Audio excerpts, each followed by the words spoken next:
everybody. Welcome to Paranormal Addicts, Season 2. We are on episode 35. We probably should be a little bit further away from that. But if everybody remembers, I was sick for about 6 weeks, so we missed. But anyway, we're live tonight. That's all that matters. So my guests tonight are my good friends and my fellow Get Haunted brother and sister, Ernie and Denise. Ernie and Denise, start out like we always do. Just introduce yourself to everybody, and then we'll get going. All right. Well, I'm Ernie Pack. Denise Pack. We're Pac-Man Paranormal. We own the Ditto House Inn in Franklin. Listen to me. I just was looking at Octagon Hall's website. We own the Ditto House Inn in West Point, Kentucky. Dirty. I am not dirty. Look, he's trying to combine our names. Dirty. Oh, he is funny. Yeah, he's funny. He's dirty. Rob's over there in the comments being weird. We own Kentucky's most haunted house in West Point, Kentucky. Right here. The Real Ditto House in 1841, if you look for it on Facebook. And we run tours and investigations out of haunted Fort Duffield here in West Point. And would you like to speak? I'll let you speak. Thanks. We've been doing this together now since the early 1600s. Right before he burned me. Yes, right before I finally burned her at the stake for the first time.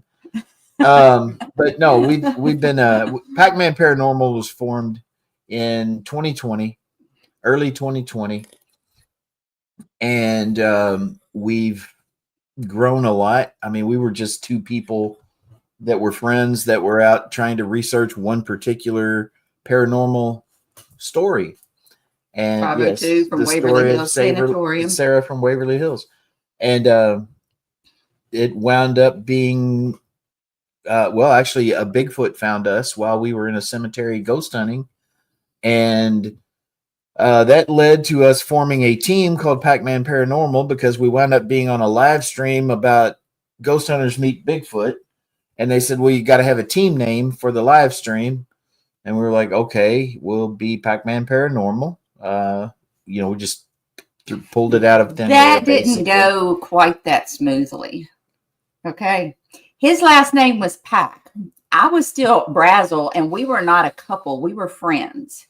His nickname was Pac-Man when he was in high school because his last name's Pack, P-A-C-K. That's why it's spelled differently. But in the game Pac-Man, obviously he hunts ghosts. So that kind of made sense. But when he's bringing this name forward. This brilliant idea. I'm like, I'm not a Pack. Brilliant idea. I'm not a Pack. I was like, this doesn't benefit me. He's getting all the credit for something that I'm 50-50 in. So I had to marry her. And that's how that came about.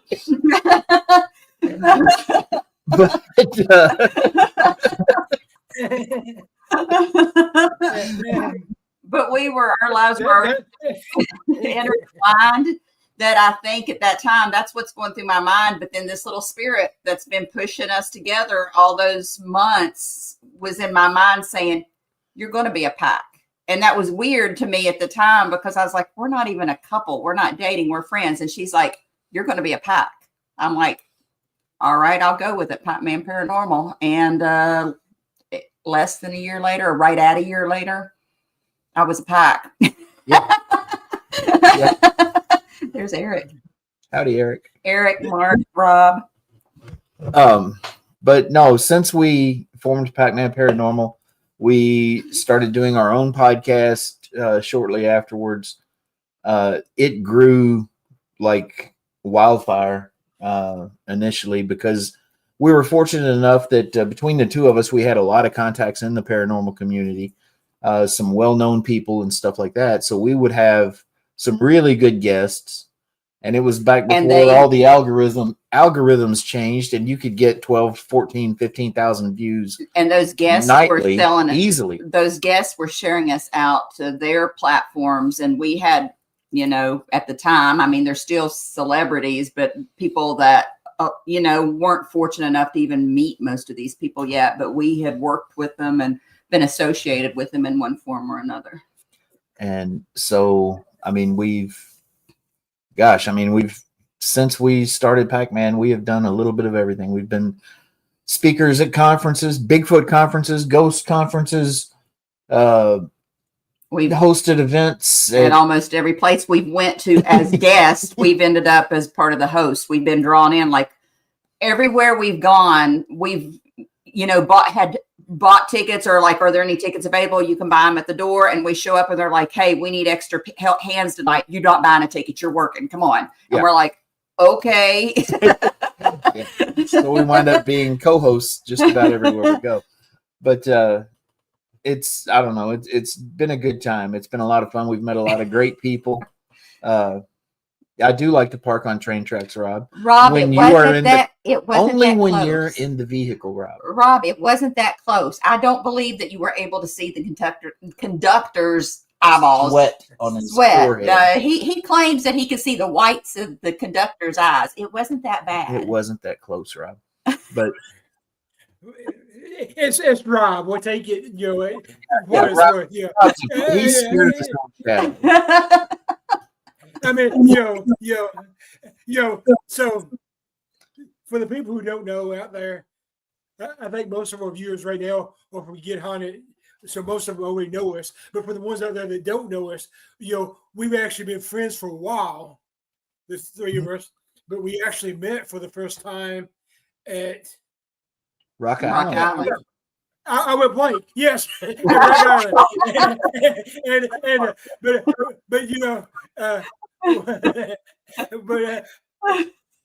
thanks, Mark. But I always tell people, and you guys will be able to relate to this. I always tell people, like me, you two, and Trevor, we're like the stepchildren of Get Haunted because we're all the way down here in Kentucky. Everything else is in the.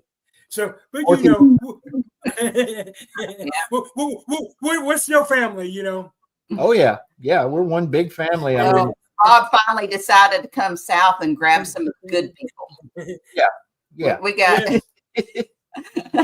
I know you targeted. We wouldn't have got nothing out of it. We were in the car with you. Yeah.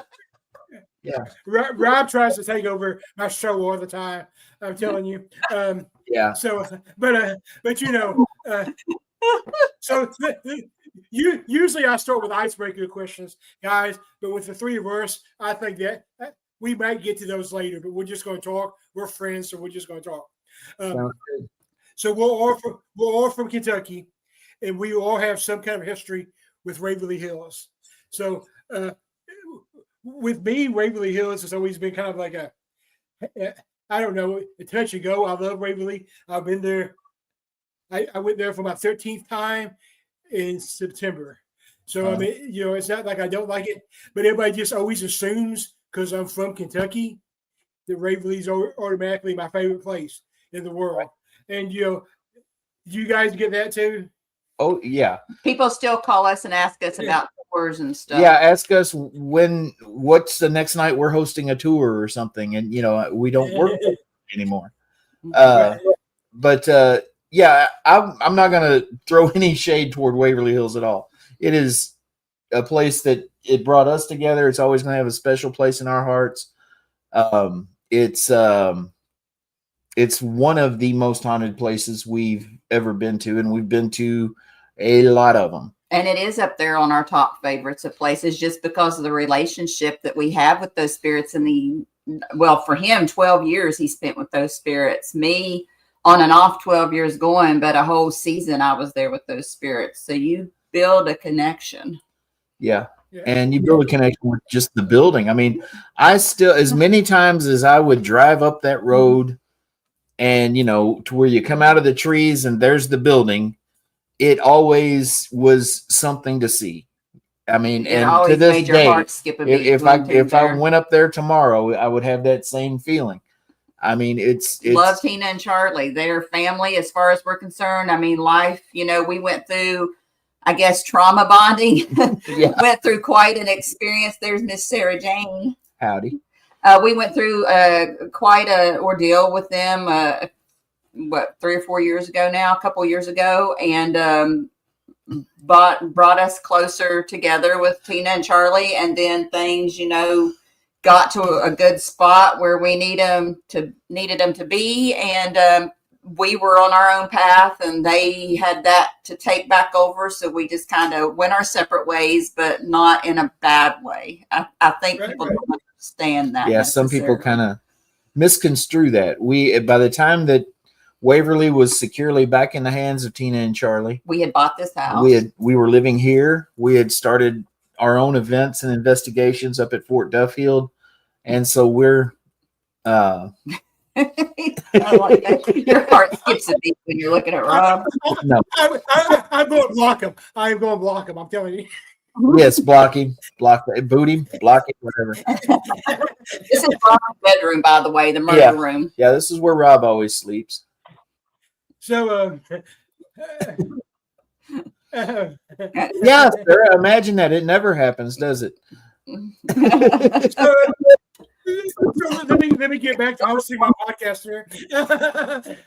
So yeah, see that? So what was interesting the last time I went to Waverly, like you guys said, you build a relationship with the spirit. Like I said, this was my 13th time being there since 2000. So you know, I have a relationship with a lot of. So this time when we went, I took my team, Ken 10 Paranormal. It was besides me, the other 4 people that came with me. It was their first time being there. It was like their bucket list location or whatever. So they were excited. We get there, and Charlie is just riding around the property. He's like, he around not knowing what's going on. That's pretty difficult. he doesn't see me at first. He sees Catherine and Angela and them. So he starts telling them that he's just a maintenance man. And, yeah. That's the thing when Ralph the maintenance man. When he answers the phone, he'll answer it as Ralph the maintenance man because he doesn't want to have to answer questions. So, and then he showed me, and it was like, it's just like when we finally met. He showed me, and it was just like family back together, So he's good people. And this time when I went, I actually got pushed down on the first floor, like violently pushed down. Where, down in the lobby, or going towards in front of the morgue. It was right in front of the morgue. Well, that's kind of going towards the lobby. Tim is the spirit that is in the lobby, and he's probably the darkest entity, one of the darker entities that's there. And he comes out about as far as the morgue, so that doesn't surprise me. That whole hallway there, from about the morgue around the corner down to the lobby, he's kind of when I say trolled that whole area. When I say Tim, it's TEM, and it's kind of got like an Egyptian or Native American type kind of thing to it. It's ancient. It's a different, it's a very ancient spirit. I think it was there before Waverly was there. Yeah. So probably going towards the Cherokee, Shawnee Native property in Louisville. And, so let's talk. Since we kind of hinted about how much we like Waverly, I'll go ahead and ask you guys the first icebreaker question. And it's one of these questions that it should be easy, because it's not, especially when you've been doing this as long as we have, and it's been on as many investigations as we have. But the first icebreaker question is a 2-part question. What is your favorite location you've been to? And what is your bucket list location you would like to go to? Favorite location is probably our home. That would be mine. Yeah, because it's home. It's home. And I'll be honest, it's probably the most active place I've ever been. Is right here. And I'll be there. December 6th. Yep. December 6th, I will be there. I'm excited. We've had the last. We've got a lot of favorites, though. Hey, Barbie. We do have a lot of favorites because we have friends that run a lot of our favorite locations. So it's really hard to, as far as outside of our home, I think it's really hard to pinpoint, because for us, it's not necessarily the location. It's the people, the spirits and the people.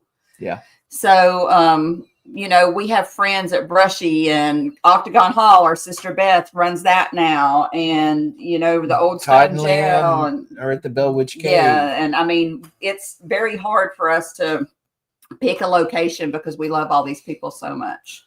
Yeah. I get that because my favorite location used to be Octagon Hall because of the relationship with Bear. You And, meant to say ditto, and it came up Mirror House. Barbie had a stroke. Anyway, you were saying about Octagon? Barbie, I actually got to cooperate with her last year, and we actually did 2 investigations together. We actually did well, I just went blank. A courthouse and a jail, but I can't tell you where right now because I just went blank. But yeah, I love Barbie. We don't really like Barbie. Barbie has bought 2 overnights here, and then she came up and helped us with Spirit Squatches and Stories as a guest. So she stayed here 3 times. Yeah. And yeah, I think Barbie has had quite a few experiences here. Yeah. As far as bucket list location, I don't know that I really have one because I'll be honest with you, and this is a shocker, and I've told this to everybody and people don't get it. I have done this for so long. I don't sit around and think about haunted places. When we go on vacation, I'm like, I don't want to do any ghost stuff while we're on vacation. It's a job. I don't want to do a job while I'm on vacation. So I hate investigating. I will not bring equipment. I will not break anything out. I will not say, ooh, let's go talk to what's in there. I don't care what's in there. Am I scared of it? Absolutely not. But I don't care. Like, I do not like to investigate. Like when they start saying, oh, let's go do an investigate. Do you want to go to Brushy with us? Do you want to go here? Do you want to go there? I'm like, not really. I don't want to go sit in the dark and be cold for 8 hours and not be able to get in my bed. It just doesn't thrill me, you know? It just doesn't. I get that to a certain aspect, and my wife doesn't investigate with me. She likes the paranormal. She's a fan, I guess, for lack of a better term. She's a fan of the paranormal. When I'm reviewing evidence, if I find something, she's all about that. But as far as investigating, she doesn't do that. And like when I got back into investigating, after my brain surgery and stuff, when I got back into this surgery. We love you too, Barbie. And when I got back into it, that's the thing she told me was, I can't bring spirits home. I have to leave where they are. But with that being said, when we go on vacation, I'm still the person that is. I'm like, well, let's go stay here because it's supposed to be haunted. And she's like, no. She's like, it's all vacation. She's like, we're not. But for our anniversary. For our anniversary next year, it'll be our 20th wedding anniversary.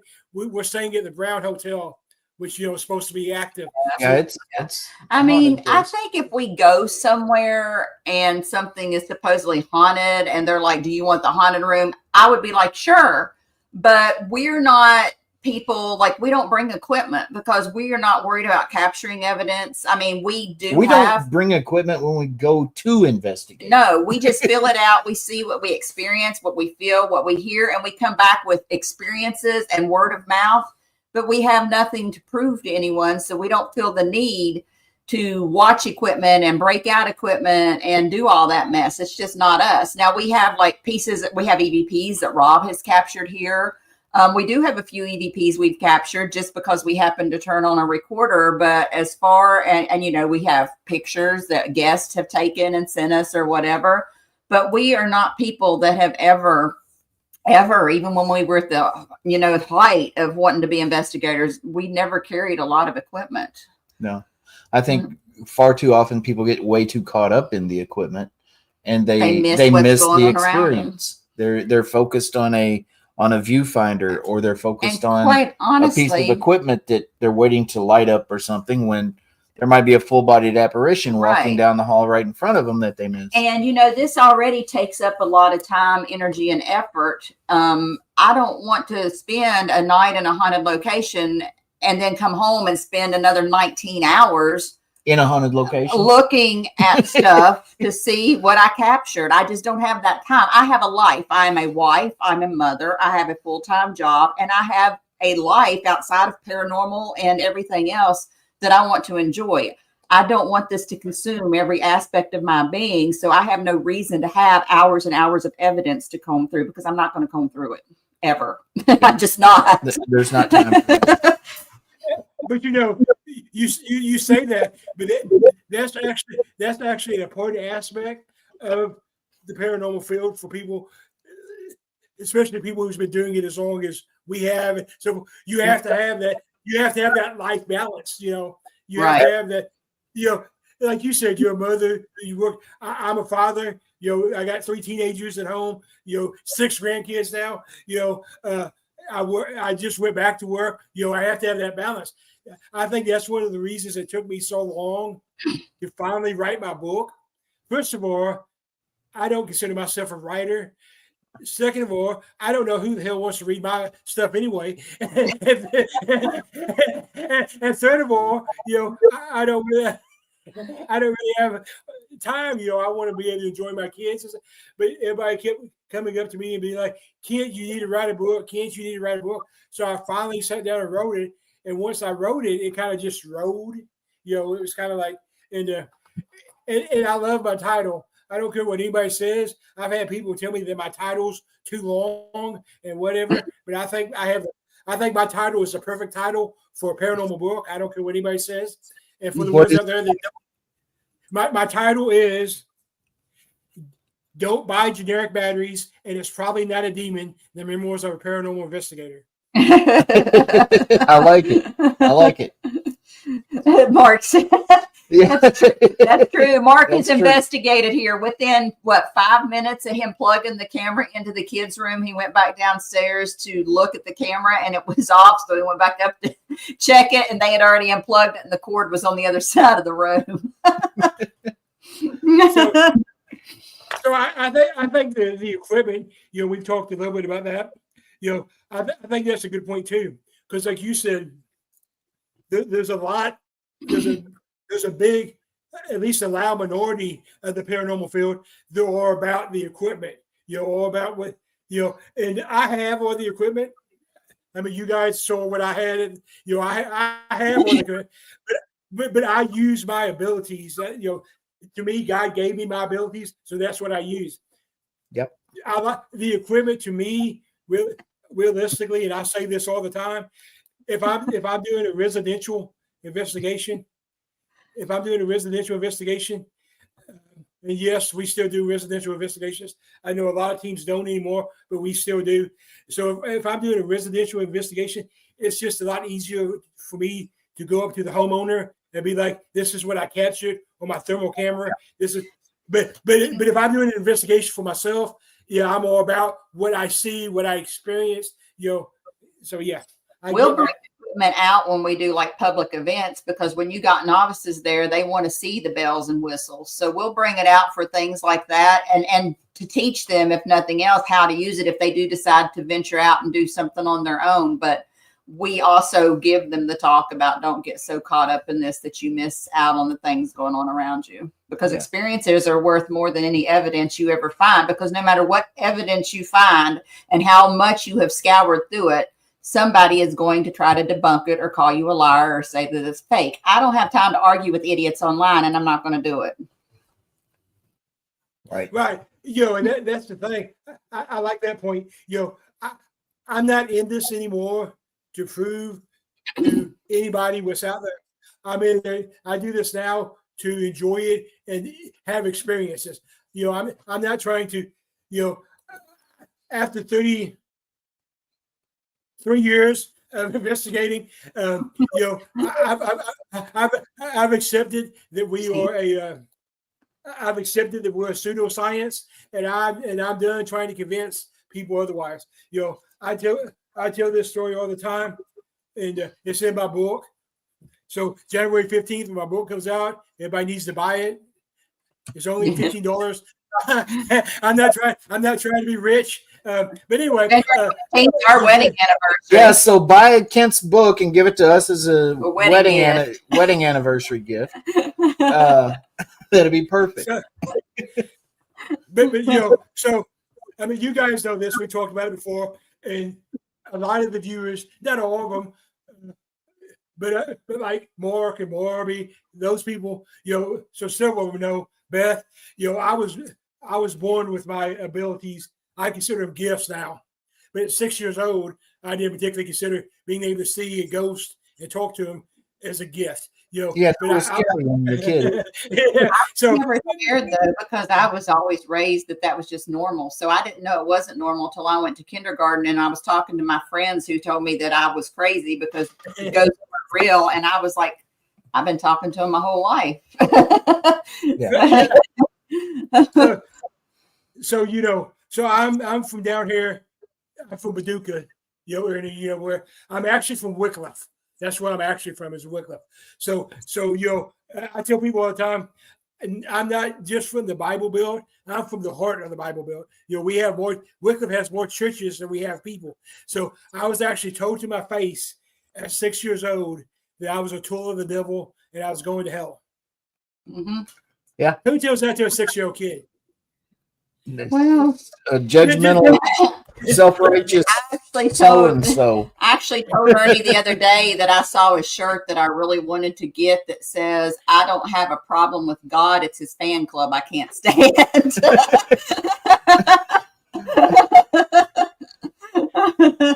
Beth, yeah. Yeah. No, Beth doesn't. She don't know nothing about nothing. I was born and raised in West Virginia by a family full of urban ghost chaser, cryptids, Mothman, that area, and Appalachian Mountain Witch. So I grew up with all the legends and the stories, and not trying to be cliche, but I literally grew up in a holler where there are things in that holler that people don't talk about, and I experienced a lot of stuff. But I was always taught not to fear it because it was just normal life for us. It just is. It just was what it was. For anybody that doesn't know, Ernie is a 5th-generation medicine man. So he is a practitioner as well. Yeah. I definitely relate to that. So, for the people out there that have to have a reason for everything, so my family historian, whatever, she decided we need to find out why I had my abilities. So she dug into it. And my 3 great-great-great-grandmother was a Cherokee medicine woman. So they think that's how I got my abilities. To me, now at 51 years old, I like to tell people. He just turned 112, so Shut you're the good. hell up. 29. 112. 29. So I tell people now, I've came to accept that my gifts are from God. That's the way I view them. God gave them to me. I'm supposed to use them. I've talked to Wayne all the time about this. I'm actually writing my 2nd book already, and my 2nd book is actually about Christianity in the paranormal field. So it's going to be a little bit more controversial, and I actually got the idea from that one. So I was one of the whatever. I was part of the Smoky Mountain Terror conference down there in the Smoky Mountains, and Usually we're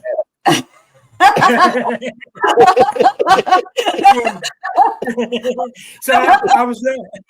I was down there, and of course I was talking to everybody because, as you guys know, I've never been a stranger. So I was networking. Mm-hmm. I was networking, and one of the people, I'm not going to drop names really because that's not my thing. They're just my friends. Like you guys said earlier, I have a lot of celebrities. Para-celebrities is a term I use. I have a lot of friends that are para-celebrities, but they're just friends to me. But I was talking to the actress for the Blair Witch Project. Mm-hmm. I'm not going to mention any names, but everybody knows who I'm talking about. So we've been talking for like 20 or 30. Yeah. We'll just call her the girl with the snotty runny girl. nose. Yeah, girl. We were talking for like we were talking for like 20 or 30 minutes. Well, her line started getting long, so I was going to go back over to my booth, and pretend to do some stuff. So as I was walking, she noticed my tattoo because I got a born again tattoo. Can you see it? No. No. Anyway, it's there somewhere. There it is. Gotcha. So I got a born again tattoo, and so as I was walking away, she was like, she was like, hold on. She's like, hold on, Ken. She's like, let me get this right. She's like, you're a Christian, a paranormal investigator, and a trained demonologist. I was like, yes. She's like, how does that work for you? I was like, for me, it works great. I was like, there's other people who may. I was like, but to me, God gave me the gift, so I have to use. So that's how this book started. And since then, I've done a lot. I also have, for the people out there that don't know, I also have 2 degrees of theology. So I know a little bit about what I'm talking about. Mhm. And so I have people all the time, being from little bitty Western Kentucky, that try to argue, oh, the Bible doesn't talk about ghosts and stuff. I'm like, hold on. Wait, Hold on. I'm never talked about ghosts. I'm like, do you really want to have this discussion with me? I'm like, let's get that. I'm like, because I'm probably going to make you cry. I'm like, so if they want to continue, the first thing I tell people, I'm like, okay, so let's talk about Jesus.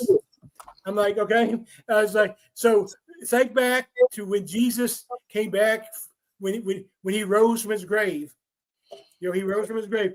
He appeared to his disciples, and the first thing he said to his disciples, I am not a ghost. I am not. Actually, he says, do not fear. Yeah, I am not a ghost. You're not. I am not a I ghost. am not a ghost. So this is what I tell. I'm like, so if there was no such thing as ghosts, he could have said, don't fear because I'm not dead. Don't fear because I'm not a zombie. Don't Right. He could have said anything, but he was simply. And if you go back even further, when Jesus first gathered the disciples, and they were fishing on the lake, and when Jesus walked across the river, walked on water, the Bible says the disciples were afraid that he was a ghost. Yeah. So. Yeah. Yeah. So comfort him. He said, if I were a ghost, you would not see me. Right. Right. So his dad was a deacon and his mom was a Sunday school teacher, so he grew up in the Baptist church. So Yeah. I grew up in the Baptist church too. I was actually at one time. This is a little known fact that a lot of people don't know. For a little while, I was actually on staff as in a non-denominational church outside of Louisville, in Clarksville, Indiana. You guys know where that's at? Oh yeah. I was a youth minister for many years there, and so when I first decided I was going to study the demonology aspect of the field, I looked to the Baptist church first because that's what I grew up in. I looked at I looked everywhere. Eventually I had to go to Bishop James Long. Is who I finally went through training with. But I did try Baptist first because that's what I grew up as. So, so yeah. I just don't get the judgment. Nobody should have told me at 6 years old that I was going to hell and that I was a tool of the devil. They didn't know what they were talking about. So let's move away from that. Let's talk a little bit about your home. yeah, I just noticed I was listening because something was happening and I was like, it's raining. I had to tell him that because sometimes we're like, what is that? And it's not rain. Yeah. For the people out there that don't know, the Ditto House, you guys' home, has always been my bucket list location, which is kind of sad because I'm only 3 hours away, so right. I don't know why I have been there before, but I'm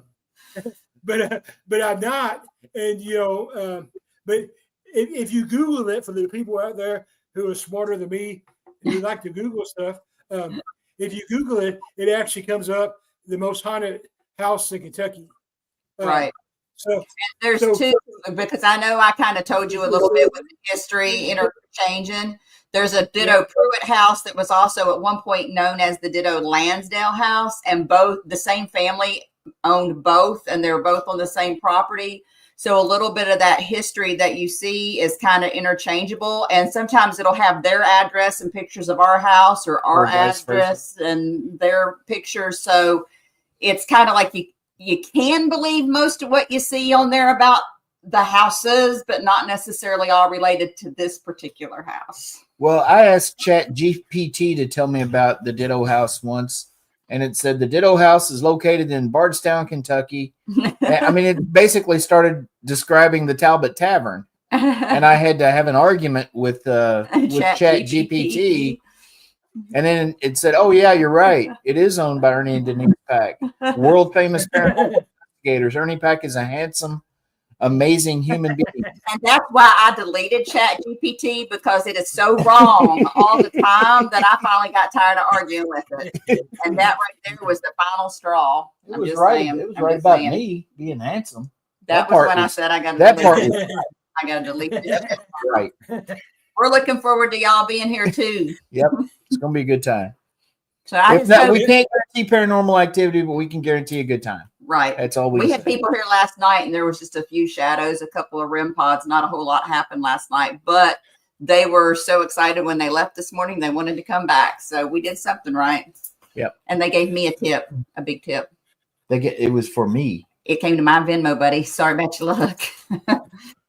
Just saying. We all know Denise is actually in charge. Everybody knows that. Yeah, I mean, everybody knows that. Everybody knows that. I'm wearing my skeleton pajama pants, by the way. Notice y'all can see my pajama pants. I'm not wearing pants. Go back up.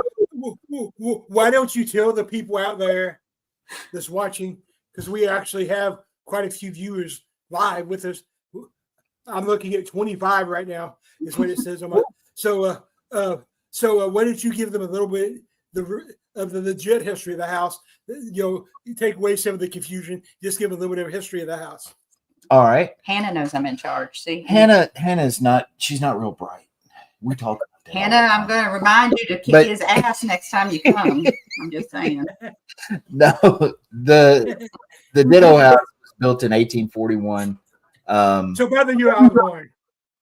Yeah, right. Shortly before you were born. And, you old bastard. But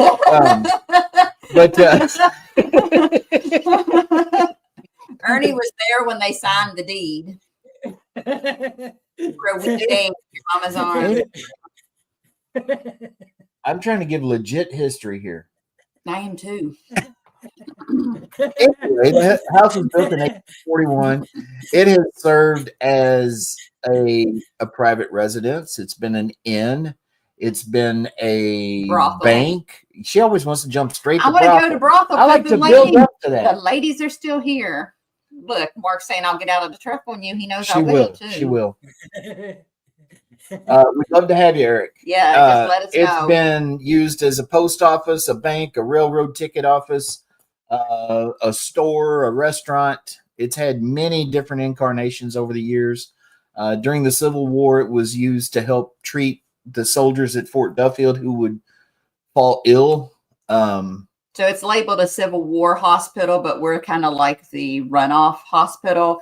The traumatic Civil War hospital stuff happened at the Ditto Pruitt house a couple of doors over. 3 doors down. They had the violent stuff that you read about. Our house was more like just like dysentery and influenza and that kind of stuff. Primarily, though, during that time, it was used to house part of General Sherman's command staff.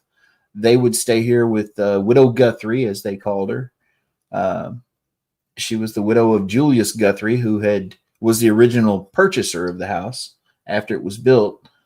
And so they would entertain the Union officers here. In a Southern sympathizing town. Yeah. And she actually had a stepson who was fighting for the Confederacy at the time. So there's, some questions about whether maybe she was acting as a spy for the Confederacy when she was hosting these little tea parties and things for the officers. But There was a murder that was committed here in 1903 This room is, we think, where he was attacked, either this room or the room behind us. that's still unsolved. It was a man by the name of Silas Rodman. He was a traveling life insurance salesman that was here for a social function.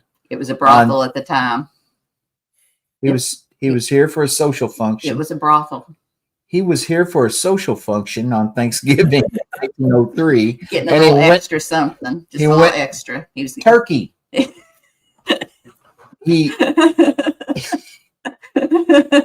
They were having turkey and watching football. Oh, I'm sure he was having turkey. Right. Turkey breast. Anyway, he went missing that night. There's reports that he was seen in the early morning hours stumbling out near the river behind the house, and then was never seen again until May of the following year. His body was found. It washed up on the shore down here by the park here in town, and he had been stabbed and basically gutted. Had a very severe gash in his side, and that murder is still unsolved. Silas is here.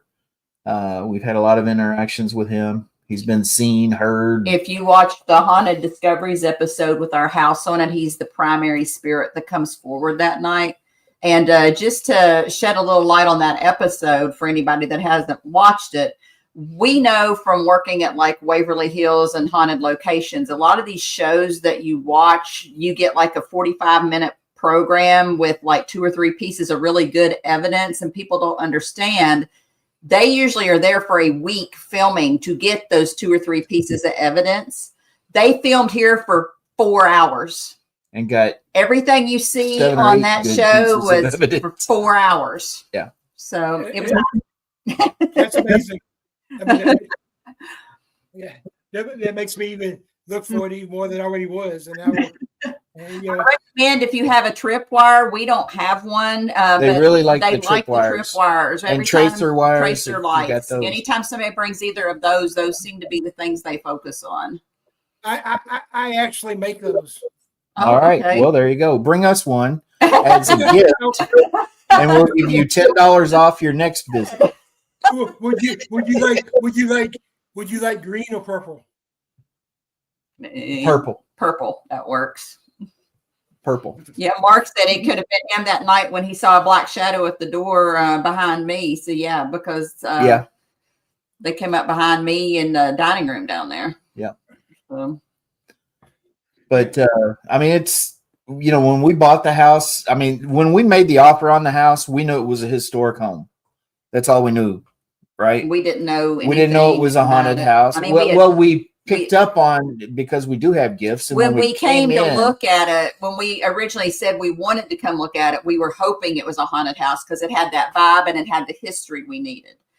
When we walked in, like he said, we knew right away, oh, this is haunted, but we didn't know the extent of the history. Yeah, we didn't know the stories or anything of the house.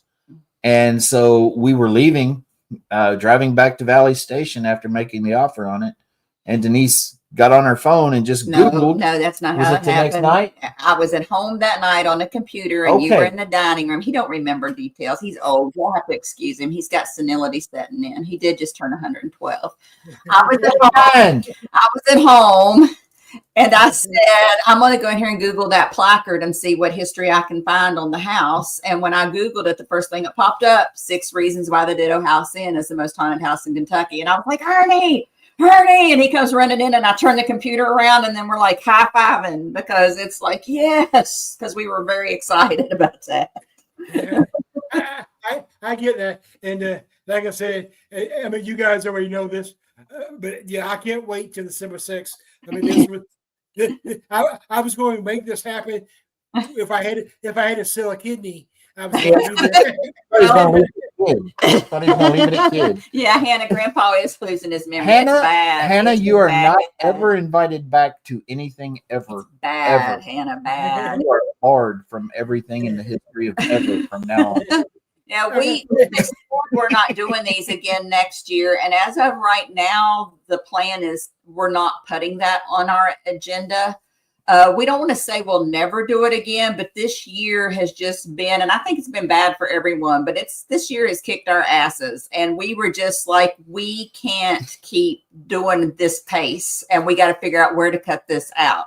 And I don't think people understand when you run it out of your home, because we live here 24/7. It's not like a location that we come and help you investigate. We live here.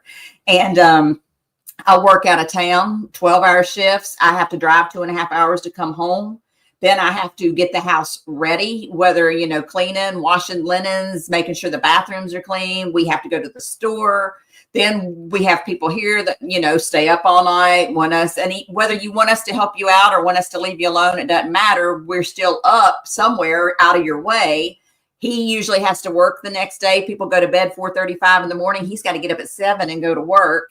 I mean, it's a lot if you do this a lot. So it was like, we've got to figure out where to cut some of this out. And, we've talked for a while about cutting back on podcasts and you might know we're on a hiatus right now on our podcast. We do plan to start that back up in January.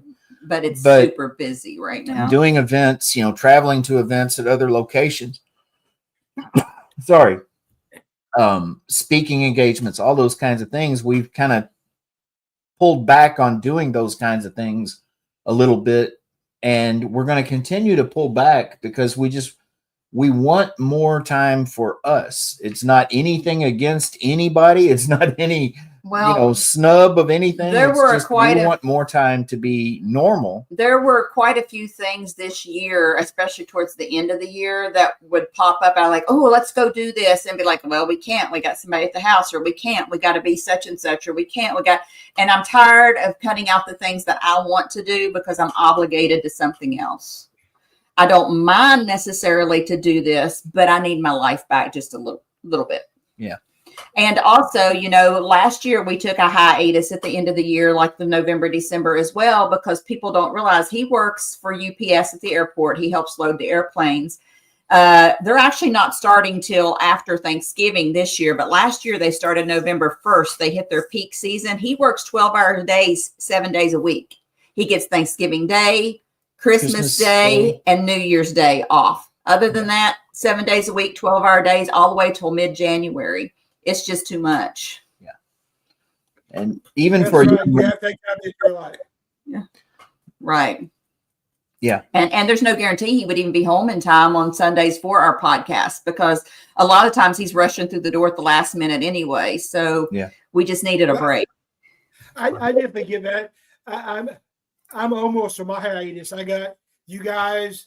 I'm taking next week off, and then I got 2 more episodes, and then I'm done until end of January or February, because my birthday is in January. So and I'm actually going to see if I can move my day, because Friday is such, like you said, with maybe 6 o'clock, 7 Eastern, 6 Central, or Fridays, that takes so much. Yeah.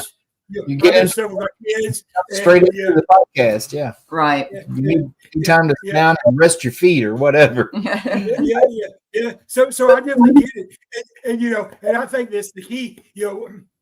When I was talking to you guys, with Denise is the main one I was talking to, but when I was talking to you about coming up there, and then I was talking to my team, I was telling them, I was like, this may be the last year they allow investigation. And they were all like, why? I'm like, they live there. That's their home, so, you have to respect that, hi, Jason. Hey, Jason. Jason's supposed to have been on my podcast like 3 times, and something always comes up. So he's ducking you. You know how isn't he Canadian? You know how those Canadians are. You can't trust a Canadian. You know how to.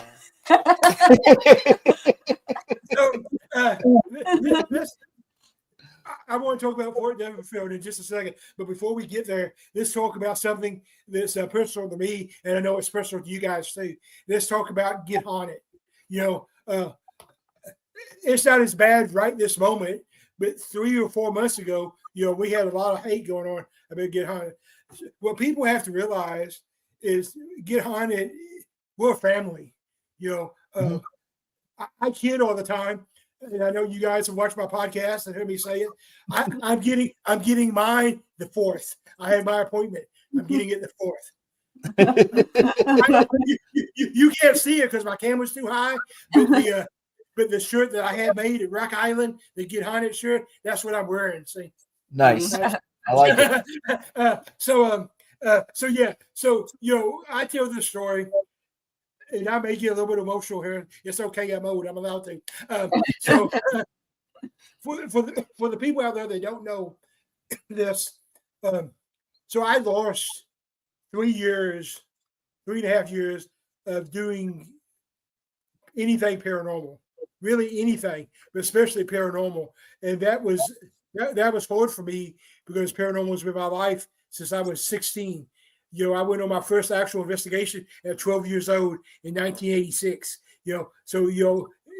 So 5 years ago now, 6 years ago now, I had to have brain and spine surgery. And the sad thing is, it was my condition. There's no cure for it. So the surgery was, if it worked, and it didn't work on me, but if it worked, it was to slow down the progression. So I had this major surgery. And when I had this surgery, I'm still thankful I had the surgery, because while they were in there, they found a brain tumor that had not been detected.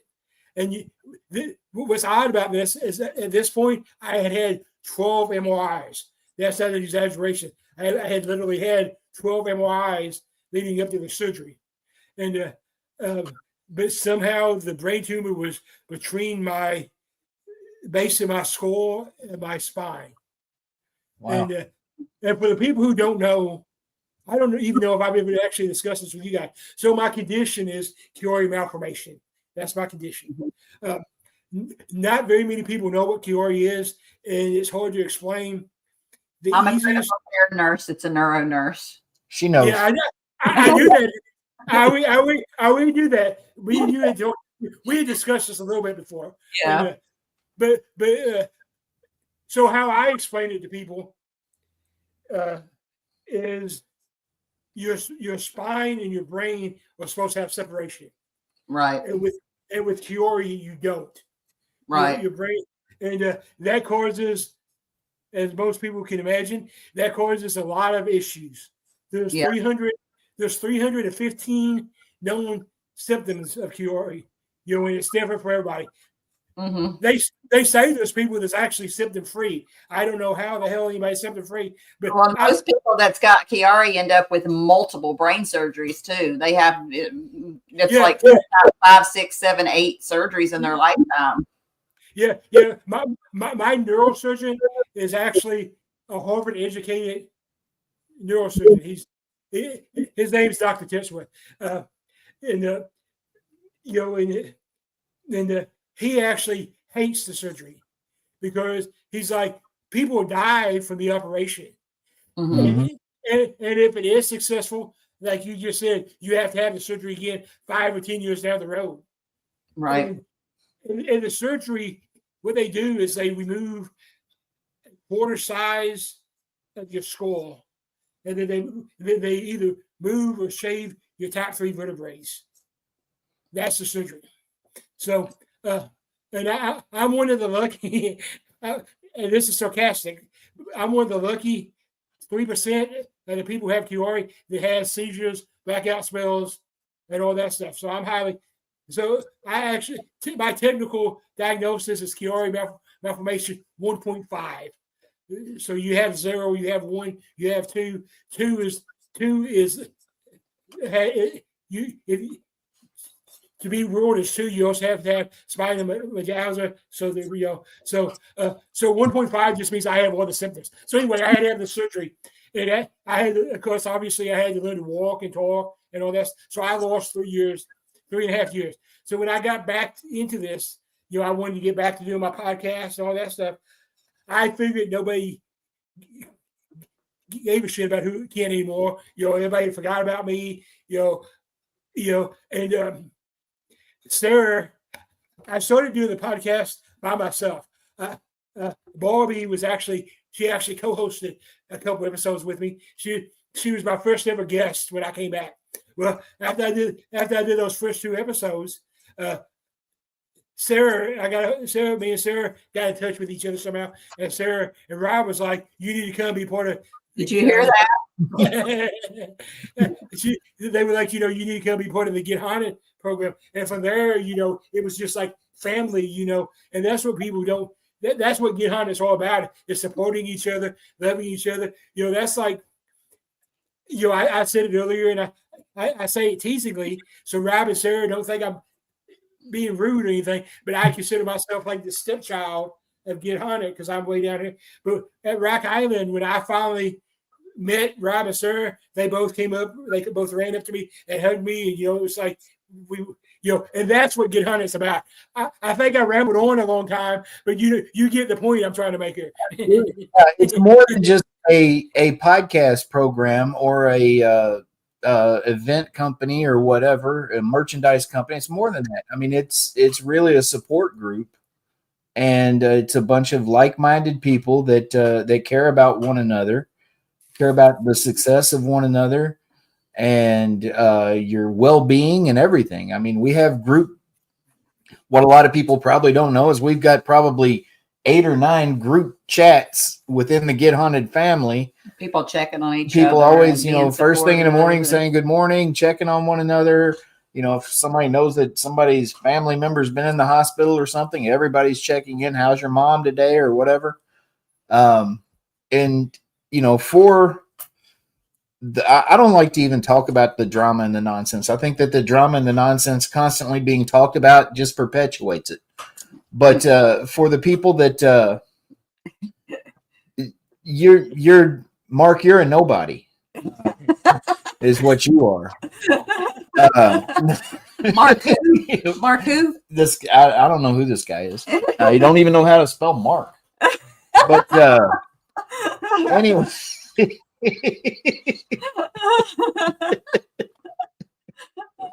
No, it's like I say, it's pointless. I mean, I don't understand the root of it. I don't see where it comes from.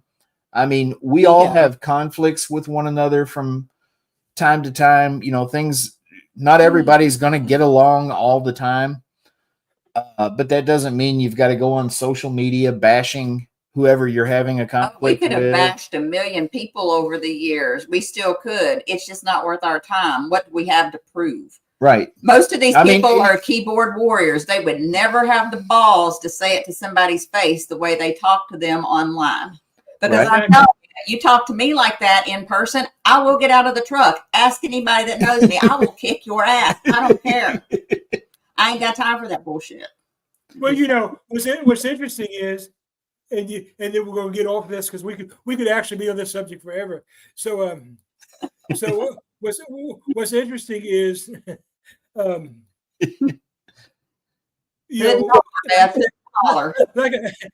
Mark, you can throw me off.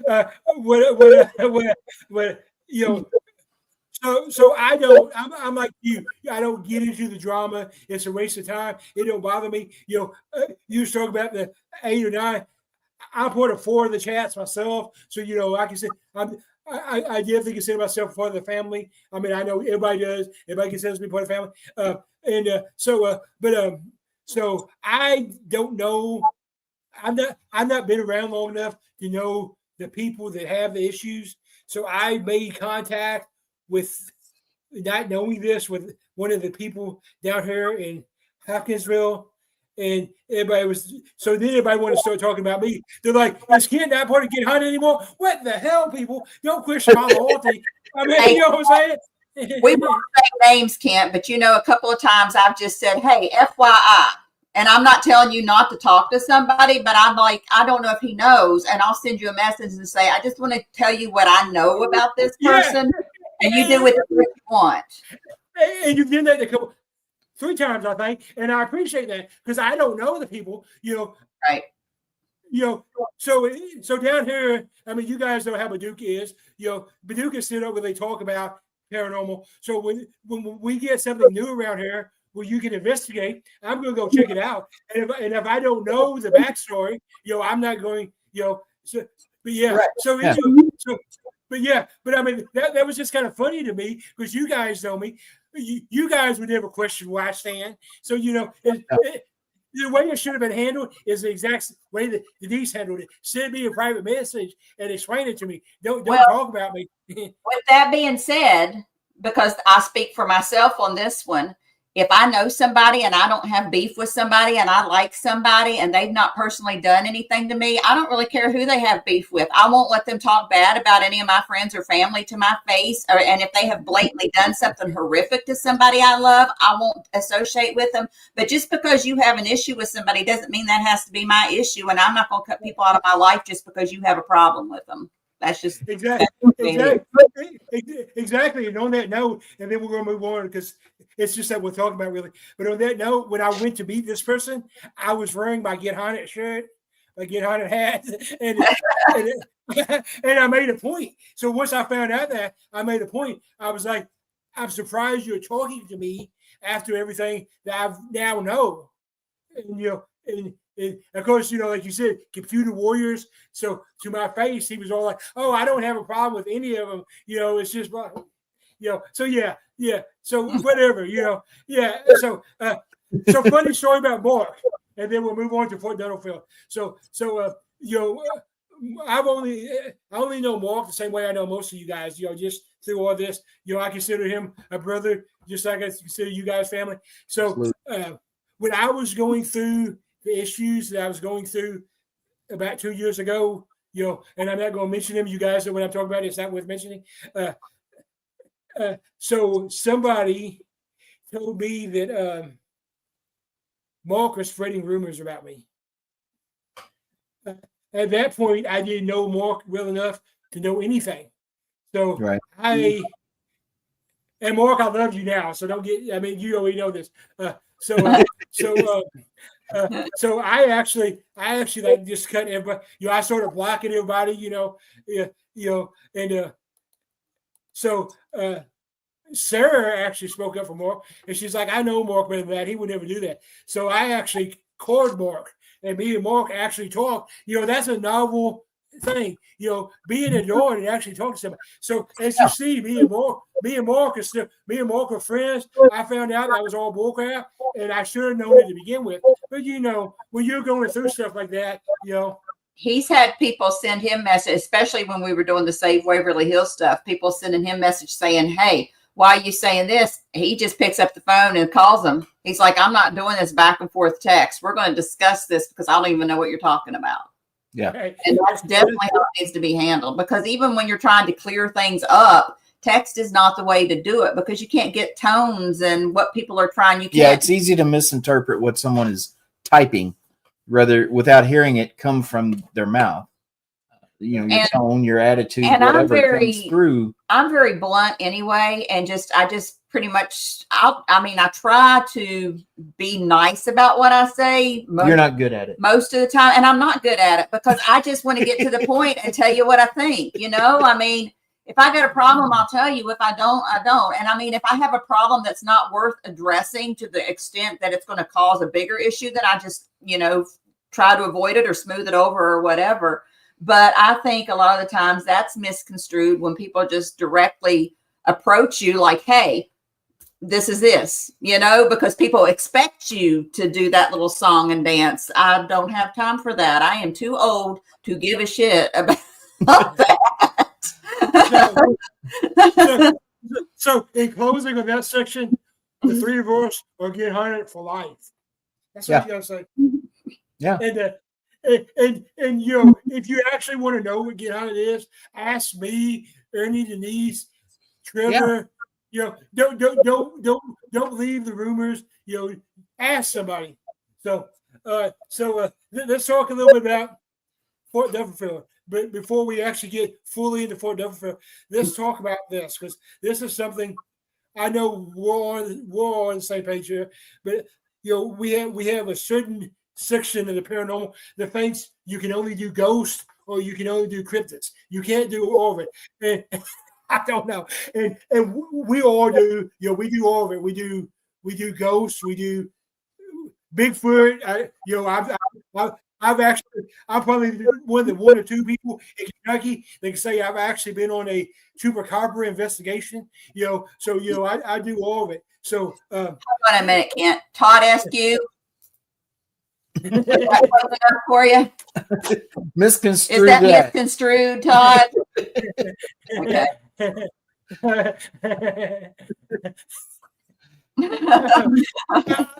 I think I've lost control here.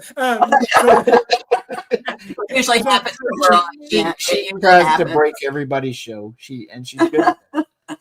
Well, what's interesting is he semi-behaved this time, but most of the time when Rob comes on my show, he just kind of takes over. I usually never have to bring him on the show. I'm like, Rob, just come on the show. So at least he behaved a little bit today. So I don't know where Rob. I think Rob left. I don't think Rob's listening anymore. He's not talking about how He's not talking about himself. He's not talking about him and Ernie's love affair. They got a romance going here. We don't. I'm like the third wheel when those two are together. We don't. You do. We really don't. I am the third wheel. Anyway, we're talking paranormal over here. The whole podcast. Okay. So we mentioned a little bit the Civil War in Kentucky.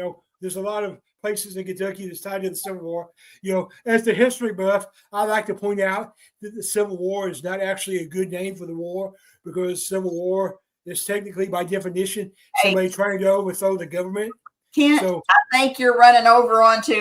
There's a text that they can't get connected. The Mike and Adam, are they supposed to be on? Hold on, we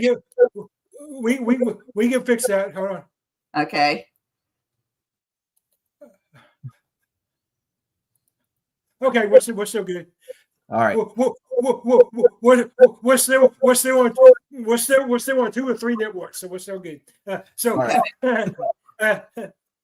Yeah, they get on to me a lot because I go over an hour a lot. But this is what I tell them. I'm like, if I'm having a good conversation with somebody, I'm not going to tell them to shut up. Right. Right. So yeah. So that's the reason now. Why are you still talking to Denise? I used to only be live on Get Haunted and YouTube, and I had the Paranormal Nuts. They were on my show, several episodes ago, and he's like, "You should start doing it live on your Facebook page too." He's like, that way people can just. So anyway, we're still good. All right, so let's talk about Fort Duffield. All right. Well, Fort Duffield came to be because during the Civil War, the early stages of the Civil War, as you know, and as most people know, Kentucky was a neutral state. They decided they did not want to vote with the... They were supposed to be a neutral state. They weren't. Well, they didn't commit to either side as a state. And they basically told both sides, you have your war, just keep it out of the state of Kentucky. And both sides obliged by moving into Kentucky. And the Union first moved into Louisville and up around Cincinnati area, Newport, Kentucky, and Covington, around that area. And then they just started making their way kind of down the Ohio River, taking port towns. They took Louisville and eventually picked West Point as a main supply hub for their advance south. And they moved into this town. It was a Southern sympathizing town. And we had the Louisville and Nashville Turnpike that ran right down Elm Street here in front of the house. You had the Ohio River, of course. There were a lot of transportation of a lot of supplies was coming through West Point. So Sherman, William Tecumseh Sherman, was sent here to kind of oversee those operations. And he decided that West Point needed to be protected because the Confederates were already mustering troops in Elizabethtown, Kentucky, which is just a short ways away. And he was afraid that they were going to try to come and attack those supply lines. So he had several small forts built, the main one being Fort Duffield, which was an earthen fort. It's built up on top of the hill over here, over top of town. It doesn't face town. The fort faces away from town because it was defending West Point. It faces Courthouse Road, which is a road that ran directly to the courthouse in Elizabethtown, where the Confederates were mustering soldiers. And it was manned mostly by home guard units, which, if you know anything about Civil War history and what the home guard units were, those were like reservists today, but basically glorified Boy Scouts, really. I mean, a lot of them were young kids. I mean, there was one up there as young as, what, 11, 12? 11, 12 years old. But, most of them teenagers or, young. It happened a lot in Kentucky during the Civil War. I'm actually a proud descendant of a Confederate veteran. I'm actually the Kentucky division recruiter for the Sons of Confederate Veterans. So Cool. So yeah, I know a lot about the history of the Civil War in Kentucky. So. Yeah. Well, it was manned by the 9th Michigan primarily. It never saw a battle. Never saw a battle. There were a couple of little excursions taken up the hill to test the defenses, and they turned around and went right back to E-Town and said, yeah, no, we're not getting in there. We're not going to take that fort. So they never really attacked the fort. But during the 6 months that the 9th Michigan was up there, and there were several other units that would come through temporarily before they moved on south. But the 9th Michigan was there for pretty much that entire 6 months. And during that time, there were 48 deaths up there, most of them from accidents, most of them from illness, but a few were from accidents. And it got abandoned by the Union as the Union advanced south. And then Morgan sent some of his men up there after the Union had already moved out to plant the Confederate flag so that they could say, we took Fort Duffield. Well, there was nobody there to take it from, but sure, yeah, okay. Put that feather in your hat if you want to. But we had the Federals do the same thing at Columbus, Belmont. When the Confederates abandoned when they abandoned Columbus, Belmont, then the Federals, which is, for the people who don't know Civil War history, the Federals is the correct historical term for the Yankees. They're technically the Federals. So the Federals came after it was abandoned. They came in and took Columbus, because it was, and they used it as a supply chain.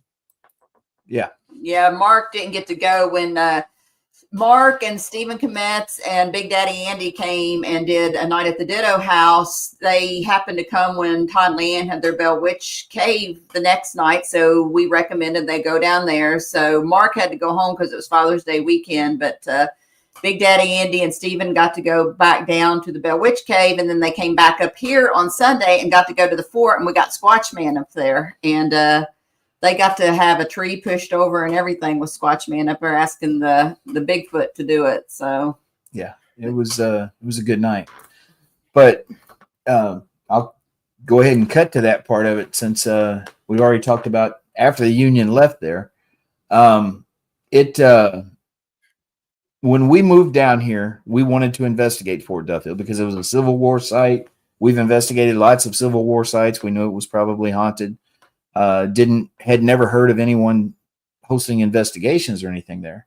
So I went to the Friends of Fort Duffield, which is the volunteer group that it's a 501c3 that basically takes care of the fort, and asked them about it. And they said, well, we've got a guy that does investigations up here, and you can talk to him. What he does is he'll go up there and have an investigation, and you can go along with him. You give him $20, $30, whatever, and you can go along on his investigations. I said, well, that's not how it works, and that's not normally how those are done. Are you all making any money for the fort through this? And they were like, no, not really. I said, well, I'd like to propose something that might work a little bit better, And so I pitched a proposal to the mayor and the Friends of Fort Duffield and the city council here in town. Wound up signing a contract to host investigations up there and other events. But we didn't know that it was haunted still. We had never investigated it still. And so I took Tim Cummer and some members of his team up there they one were day. the first ones, because they were talking about maybe having them do an event so that we could get the word out a little bit about it. And so we were up there walking around and just taking some pictures. And a member of his team, what's her name?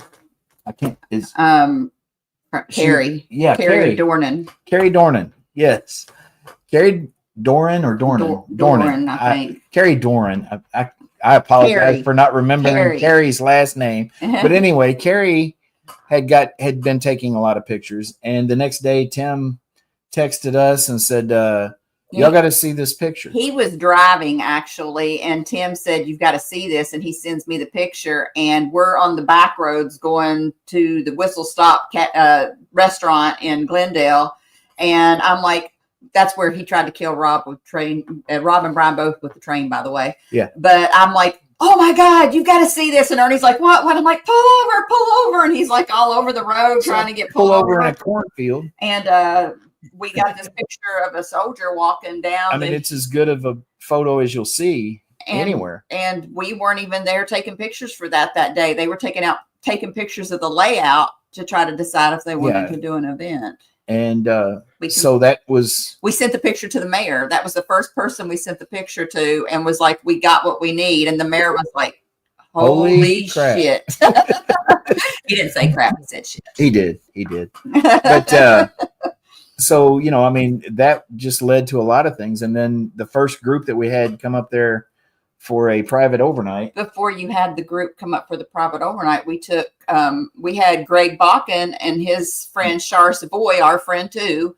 And they came to town to visit us. And we were like, well, let's take you up to the fort and see what you feel and see what you see. And so we hadn't really officially opened up the investigations yet. It was another group we were taking up there, people we knew. Let's see if we can get some more stuff to present. And that was the night that we had the first Bigfoot encounter up there. Yeah. And I'll let you talk about that part since I interrupted you. Well, we were...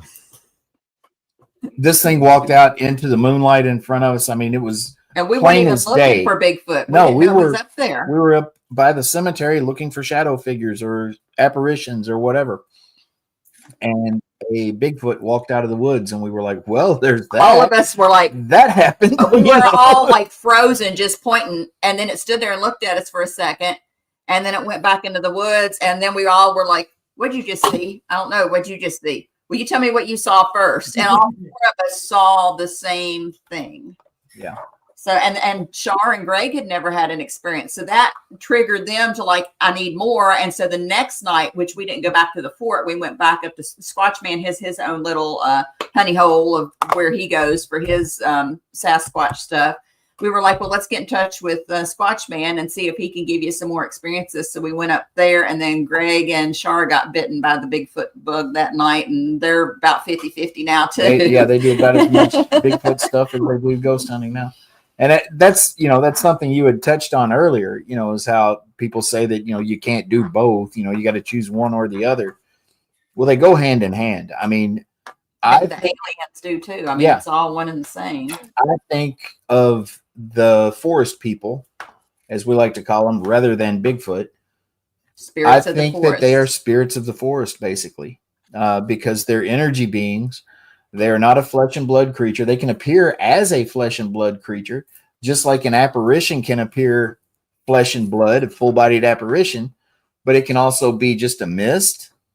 Mm-hmm. We see the same thing with the forest people. I mean, all of those things are identical, how they behave and how they appear to you. And how they disappear. You can hear it walking through the woods and not see it, or you actually hear it and see it walking and go to follow it, and all of a sudden the sound stops and there's nothing there. That's why I feel that people have never found a body and all this stuff that people say, well, it can't be real because why haven't they found this or why haven't they found that? Because it's an energy being. It's interdimensional. Yeah. And right. And that's just like down here. We have the dog man down here. The dog man at the OBL. That's the big thing here. And it's the same thing. nobody's actually ever captured it or whatever. Yeah, so what is it? It could be and actually the most intriguing evidence I ever captured from Dogman evidence was actually was actually a there was a pile of water moccasin skins. Something had sucked out the flesh like it was a straw. What it looked like was what it looked like to me in my experience, and it looked like the mother dog woman was feeding her babies, and the babies were sucking the meat out of the. Yeah, you follow me? So yeah, they're definitely in hand. No matter what some people say. Right. But Ed, I mean, we started doing things up at Fort Duffield we call spirit squatches and stories around the campfire, which is just that. I mean, we have a cookout. We have hamburgers and hot dogs and Rooted snacks. Journey has been up there a couple of times. Yeah, Rooted Journey's AJ been there for and that. Jen. And they're just laid back. Who are usually co-hosts up there. And Squatch Man's always Squatch there. Man's always there with us. But I mean, we build a fire, we have a cookout, we tell stories around the campfire, and we have ghost activity and we have Bigfoot activity. Folks are free to roam the grounds and do an investigation, or they can just hang out there around the fire with us and get activity right there around the fire pit like we do. So those have become really popular. And I mean, we've even taken the show on the road. We took it up to Rock Island for the Roadhouse Esoteric Expo. And it's something that we'll probably continue to do no matter how much we scale back on other things. We'll probably continue to do that as long as we're here in town. Because that helps. We take all the profits made off of those events minus what we take out to provide food, because we do provide a cookout with each of those. Every penny that is made on those goes back into the fort. And since we started this, our first overnight or event, I don't remember which came first, was in like July of 2023. From that time to now, we've raised right around $12,000. I know this year was right at 3,000. So because we didn't do any maybe private it was 10,000. Yeah, it's right around 10,000 that we've raised for the fort since we took it over. Yeah, and because we increased the traffic getting back there. Because, before they were trying to get a grant to get the road back there paved and they kept getting denied. Well, we increased traffic back there. The city was given a $65,000 grant to get the road paved when we took it over. That's cool. We have a place down here outside of Water Valley, Kentucky. So anybody that knows anything about Water Valley, Kentucky, it's a little bitty town anyway. So if you're talking about outside of Water Valley, you're talking about in the middle of nowhere. It was a Civil War basic training camp for the Confederacy. It was named after General PGT Beauregard, who's from Louisiana. So why they named it after him, I don't know. But but what's interesting is kind of like you were saying about Fort Duffield. There was 5,000. Well, it depends on who you ask. There was between 1,500 and 5,000 soldiers that died there, but they never saw a battle. They died of meningitis, smallpox, and so obviously there's a mass grave there. But the daughters and sons of the Confederacy built a monument there in 1908. But what's interesting is where the monument's at is probably not where the mass grave is. The mass grave's probably out in the woods, and it hasn't been found. Well, I'm 98% sure I know where it's at, but it's on private property, and the guy won't let me verify it. I was going to say, get Billy Wilkerson to bring his ground penetrating radar. I bet that'd be something he'd jump all over. Yeah. And I was told by the county that if I can get somebody to bring the ground penetrating radar, that the guy has to give me permission because we're looking for bodies. So yes. Contact Billy Wilkerson. Yeah. You really don't you? Yeah. We need to make that happen. Yeah. Yeah. definitely need to make that happen. So yeah, so after the after the Civil War, it just sat there for a while, and then it became a cemetery. So it's currently a cemetery. I in approximately 1908, there was a witch buried there. She wasn't really a witch. History tells us she was actually probably a Cherokee medicine woman. But in 1908, in Graves County, you was either a Christian or you a witch. So Right. she Wait, a lot of places. Still is in a lot of places. I'll be willing to tell you, I'm a witch, y'all. So Yeah. And a Christian. Well, I'm a Christian in a very loose sense of the word. Like, I don't believe in a lot of the things that the Christian faith believes in, but I do believe in God. So we're not gonna get it back into a whole religious, because Right. we could be on here for hours. But let me say this, and you'll probably understand where I'm going with this. I hope. If not, ask, and I'll try to do a better job of explaining it. I'm a Christian too, but I don't buy into the church domination religion. So, Right. An actual Christian, what's that supposed to mean? To be a Christian is about a relationship. It's not about going to church every Sunday or drinking communion, or it's about having a relationship with God and Jesus. That's what a true Christian is. So Absolutely. yeah. So yeah, I'm the same way. I definitely see where you. Or I mean, yeah. So yeah, I can talk about that. That's why that's my second book. That's another book. Exactly. That's what I was getting ready to say. That's another book. We've got, just FYI, we've got children on their way up here to visit for the night. That's why I keep looking at my phone. I'm trying to see where my kids are. That's okay. I was getting ready to wrap up. So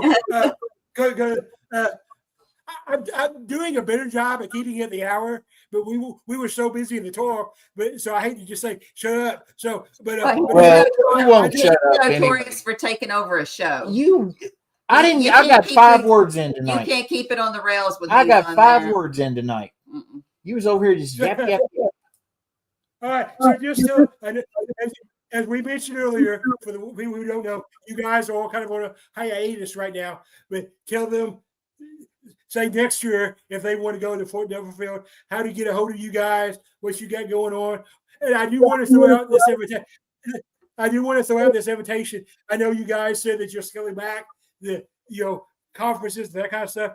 But as you guys know, I do an expo. I don't call it a Paracon. I do a paranormal expo in Mayfield every year, and I would love to have you guys. You could come and speak. You could just come and set up and promote Fort Neverfield. If you guys want to, you could just come and do that.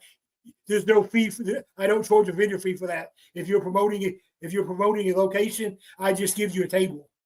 So good to know. We'll definitely consider we will definitely keep it in mind. We're not going to put anything on the calendar until we've evaluated what we're going to do for our events at the fort. We've got to pick the dates and everything for that. We correlate our schedules with Todd and Leanne because we like them to be with us. So we have to see what they schedule. Then we schedule ours, and then we work with them at some of these places. So it's a very strategic planning at the beginning of the year. Yeah. And then after that, we start squeezing in the other things, see where we've got or something else. You can bring Todd and Leanne with you. I love them too. You don't want them down there. They are useless. Nobody likes them. I mean, nobody will come if you advertise that they're going to be there. I'm telling you. I would tell you. I would tell you a little secret that not too many people know right now. I'll tell you who my headlining speaker is for next year. Joe Frankie. Okay. I don't know him. I don't know him. I've heard him. I've heard of him. I think he's on my friends list, and I've probably chatted with him online a time or two, but I've never met him, and I don't have any idea who it is. He's out of control. I don't know who half the people are. Only thing I know about, we have the same agent, believe it or not, but the only thing I know about him is he's part of the Warren thing, and that's what he's talking about. He actually talks about Hollywood versus reality. Yeah. So, and the paranormal nuts are going to be down, and Cool. Paranormal Theory is going to be there. They're all shady. Paranormal Nut. I know. Shady people. Shady people. Sean. He's known as Shady Sean. Shady Sean. And Paranormal Theory, Ryan, I don't know about that guy. yeah, Rowdy Ryan. Rowdy Ryan.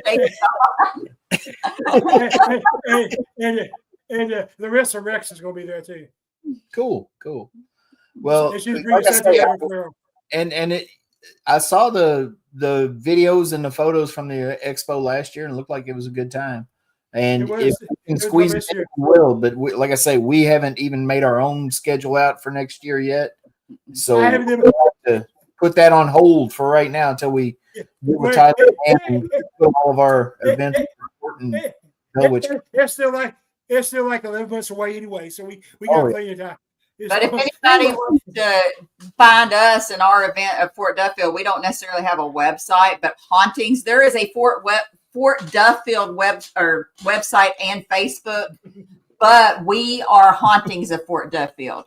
You need to reach out to this one if you want us. The handsome one, the nice person. You need to reach out to Hauntings. You need to reach out to Hauntings of Fort Duffield, because if you just reach out to Fort Duffield, you're not going to get us. Hauntings of Fort Duffield is us. You can also find Ernie Pack, Pack, Denise Pack on Facebook, and we can direct you, because typically those are booked by you just call us or text us, and then we do all that behind the scenes. We're not tech savvy enough to have a website. We're just not there. We've had a couple people try to build us one, and they failed. Well, I'm gonna let you guys go because I know your kids are coming up. But I will say this: that I will be looking to add Fort Duffield to my calendar next year, because I love Civil War Force. I've been to Perryville. I did an investigation there. Of course, I've been to Octagon Hall multiple times. I did an investigation at Columbus Belmont Park. I did one. So Civil War is my second biggest passion after the paranormal. So thank you guys. Thank you for having us. Yeah, the Civil War seems to be a sweet spot for paranormal activity too. It is. I'll see you guys in just a few weeks. And we're looking forward to it, man. And I hope you guys come investigate with me a little bit anyway. So we will if you want us to. We'll be here. All right. Thank you for being on the show. Thank you for having us. Okay. Boom.